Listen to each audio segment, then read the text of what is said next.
what if your thoughts are not confined to your brain? I mean, really, think about that for just a second. We are so incredibly used to believing that everything we think, everything we feel, and all those things we secretly desire are locked safely away inside our own heads, right? Like some impenetrable vault. But what if the very fabric of reality, the microscopic particles that literally make up you, me, and the device you're watching this on right now, is actually responding to those hidden thoughts? Well, welcome to a truly fascinating exploration of the unseen world. In this explainer, we are going to dive incredibly deep into some provocative source material that attempts to bridge the gap between hard, subatomic physics and human consciousness. We're talking about the space where deep meditation meets the literal building blocks of the universe. The title of our explainer today is Quantum Entanglement in the Subconscious Mind. The source material we're analyzing makes a really bold, honestly mind-bending argument that we can actually use the rules of quantum mechanics to unlock our subconscious mind and physically manifest our reality. It's a heavy concept for sure. It paints this incredibly realistic picture of human meditation physically altering quantum physics. So let's unpack together exactly how these two seemingly entirely different worlds intertwine. Okay, here is our roadmap for today. First, we'll cover the quantum connection. Then, your subconscious antenna. After that, reprogramming your reality, followed by tests from the universe, and we'll wrap it all up with the power of surrender. Let's dive right in. Section 1. The Quantum Connection. Microscopic rules for a macroscopic world. So before we can even begin to talk about the mind, we have to talk about the science that our source material uses to build its entire foundation. We have to look at the tiniest building blocks of the universe, and right at the center of this is something called quantum entanglement. The source explains this as a phenomenon where two subatomic particles become so deeply, profoundly linked that they remain invisibly connected, reacting to each other instantly, no matter how far apart they are. Imagine rolling a die right here on your desk, and someone rolls another die thousands of miles away, and the outcome of your roll instantly influences theirs. No lag, no delay. Physicist Alain Aspect actually proved this true back in 1982. He demonstrated that altering the state of one particle changes its entangled partner instantly. And the craziest part? This happens without any measurable signal traveling between them. It completely, utterly defies our traditional, everyday understanding of space and time. It's like an invisible, instantaneous tether. And this brings us to a highly profound thought from pioneering quantum physicist Erwin Schrödinger. He said, "The mind and the world are one." The source material argues that if absolutely everything in the universe is made of these exact same fundamental particles, well then human consciousness, our thoughts, and our energy must also be subject to these exact same quantum rules. Studies mentioned in the text even suggest that consciousness might actually be linked to quantum behavior happening right inside the brain cells. So the core argument here is that your mind is not isolated, not at all. It continuously resonates out into the quantum field, interacting with the world around you in real time. Which naturally brings us to Section 2, your subconscious antenna, emitting and receiving reality. If our minds are indeed connected to the quantum fabric of the universe, how exactly does that connection work on a practical level? Well, the source introduces a fascinating metaphor here. Your subconscious mind is essentially a giant living quantum transmitter. Think about this absolutely staggering number, 95%. According to the source material, which heavily draws on the work of biologist Dr. Bruce Lipton, a massive 95% of our daily actions, our decisions, and our behaviors are controlled entirely by the subconscious mind. We are basically on autopilot. And here is the real kicker. This subconscious programming is primarily shaped in the very first 7 years of your life. During childhood, our brains operate in a highly receptive state. We just absorb absolutely everything around us like sponges. We take in the beliefs of our parents, our environment, our society. We internalize rules about money, about relationships, and about our own self-worth way before we even have the conscious logic to filter any of it out. So, here is the massive roadblock for most of us. Your conscious mind, that 5%, wants wealth, it wants success, and it wants happiness. It's out there setting New Year's resolutions and reading a mountain of self-help books. But your subconscious mind, the thing that is driving 95% of the car, might be quietly running an old, hidden childhood program that says money is evil or you just don't deserve success. The source explains that because thoughts are literal forms of energy, this deep, hidden subconscious belief is the actual frequency you are broadcasting into the quantum field. That is exactly why so many people feel totally stuck in repetitive cycles of struggle. Their conscious desires are just completely out of sync with their subconscious quantum broadcast. It's like trying to drive forward while your foot is permanently slammed on the emergency brake. Now you might be wondering, is this just philosophical? Actually, no. The HeartMath Institute found that the human heart generates a measurable electromagnetic field capable of extending several meters beyond the physical body.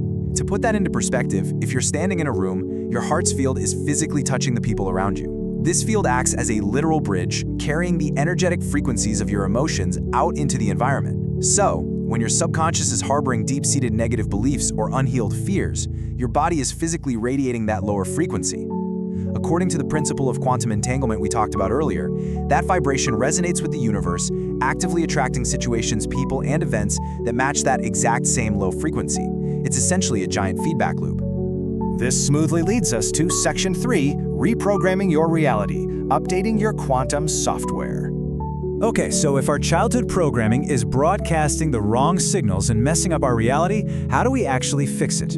The source insists that, much like a computer, your subconscious mind can absolutely be rewritten. You are not stuck with the software you were given. The text outlines 3 critical steps to fix this. Step 1. Catch and actively change your negative thoughts. You have to become the observer of your own mind. Step 2. Feel it.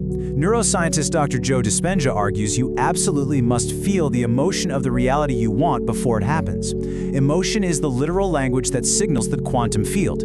Step 3. Act the part. If you say you want abundance but you constantly act out of a panicked fear of losing money, you're still broadcasting scarcity.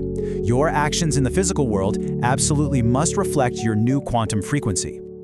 To actually rewrite this deep software, the source points to a few powerful tools. Deep meditation and visualization are absolutely crucial. They allow your brain to literally slow down and drop into those highly receptive theta and delta brainwaves. If you recall, those are the exact same brainwaves you had as a little kid when that original programming was installed. So, by entering this meditative state, you are essentially opening up the system files of your brain so you can edit them. Other incredibly effective methods mentioned are EFT, or Emotional Freedom Technique, and NLP, Neuro-Linguistic Programming. The source highlights these as fantastic ways to bypass the conscious mind and permanently dissolve those stubborn childhood barriers. Moving right along to Section 4, Tests from the Universe, the fluctuation between faith and doubt. So you're doing the work, you're meditating, you're shifting your frequency. But change is never a perfectly smooth road, is it? The source material warns that there is a major trap that most people fall into right when their reality is finally beginning to shift. There is a fascinating, almost poetic perspective presented here. The universe always asks for confirmation before solidifying a new reality for you. According to the source, when you start genuinely changing your internal frequency, the universe essentially runs a systems check. Unexpected challenges will suddenly arise out of nowhere that seem to completely contradict the new reality you are trying so hard to build. And if you give in to fear or frustration at that moment, you block the quantum transformation. You basically hit cancel on the download. The source fiercely argues that these challenges aren't failures. They are merely tests to confirm if your newly programmed frequency is actually stable enough to hold the new reality. Let's make this concrete. How does this play out in everyday life? Well, if your goal is to manifest more money, your unexpected test might be your car suddenly breaking down. The pass, don't panic. Maintain your abundance mindset and trust the process. If your goal is a healthy relationship, the universe might conveniently drop an old, highly toxic ex back into your DMs. Look, we've literally all been there. The pass, of course, is to respond differently, which usually means not texting them back. And if your goal is genuine self-confidence, expect to face some totally unfair criticism. The universe is just tapping the mic, asking, hey, are you really ready to hold this new frequency, or are you going to crumble? And that brings us to our final phase, Section 5, the power of surrender, absolute trust in the quantum flow. Once you have reprogrammed your mind, elevated your vibration, and successfully passed those pesky tests from the universe, the source material says there is one final, seemingly contradictory key to making this whole thing work. And it's all about how you hold your desire. There is a massive fundamental contrast between how we usually pursue our goals and how we actually should. If you desire something with intense anxiety and doubt, constantly checking the clock, worrying about exactly how and when it will happen, you are energetically reinforcing the fact that you don't have it yet. You are literally screaming, I lack this, to the quantum field. That lack frequency completely blocks the quantum flow. But If you operate from a place of absolute trust, you create something the Source calls vibrational certainty. You let go of the frantic need to control the outcome, and that calm, confident detachment actually creates a massive magnetic pull. To access this absolute trust, the text outlines 4 specific things you need to do. First, practice unwavering faith. You have to believe it way before you see it in the physical world. Second, be grateful before the manifestation even happens. Why? Because gratitude chemically and energetically tells your brain and the quantum field that the amazing event has already occurred.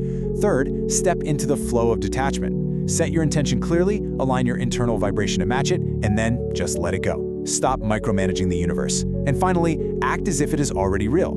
Your subconscious mind literally cannot tell the difference between a vividly imagined event and a real one, so it needs physical evidence from your daily actions to accept the new reality as truth. So, what a journey, right? We have traveled all the way from the invisible, instantaneous connections of subatomic particles through the deep, hidden programming of your childhood mind, and finally landed at the deeply spiritual practice of absolute surrender. The Source presents a completely fascinating argument that we are not just passive observers sitting around in this universe, we are active, continuous quantum creators. So I really want to leave you with the ultimate question posed by today's explainer. Look inward. Take a hard look at your own subconscious programming. What frequency are you currently broadcasting? And honestly, more importantly, now that you know exactly how the antenna works, what reality are you going to choose to tune into next? Thank you so much for exploring this with me, and please keep questioning the reality around you.